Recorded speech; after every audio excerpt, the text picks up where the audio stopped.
Hello, ladies and gentlemen. Now, let's talk about the mutation and gene regulation.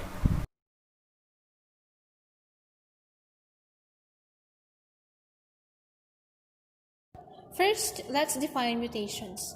Mutations are changes in genetic sequence, and they are a main cause of diversity among organisms. Mutations can be inherited, where parents that have mutations can pass them to their offspring.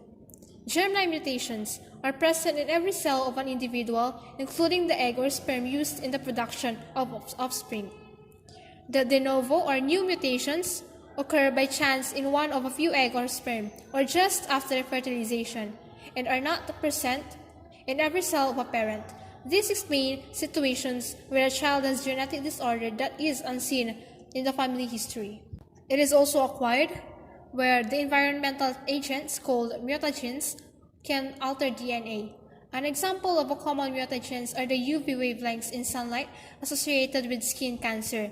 Acquired mutations are typically not passed to offspring, but can be if they alter DNA sequence in egg or sperm. So there are 5 types of mutations. First is a point mutation, wherein a change in a single nucleotide. Second is deletion, changes the number of DNA bases by removing a piece of DNA. Third is the insertion. One or more bases are inserted into the original DNA base sequence. This is sometimes called a frame shift mutations because it shifts the codon reading frame. Fourth type is the duplication, where it consists of a piece of DNA that is abnormally copied one or more times. This type of mutations may alter the function of the resulting proteins.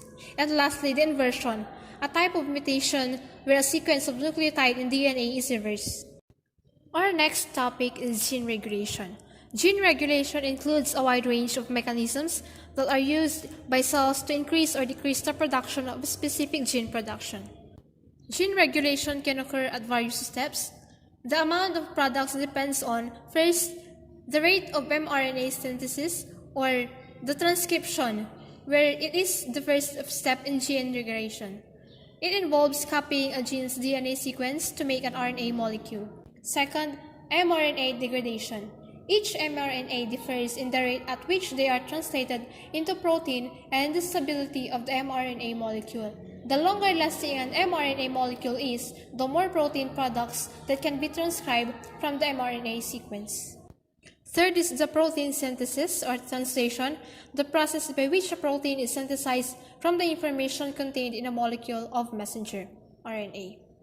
Then, a transfer RNA molecule carrying the amino acid methionine binds to what is called the start codon of the mRNA sequence.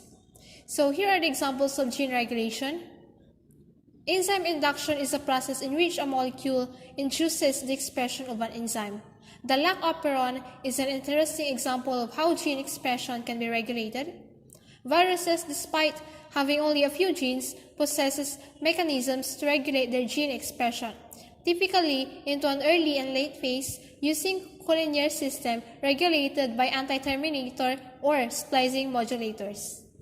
For today, this is Elika Soplan, Bachelor of Secondary Education. Thank you for watching.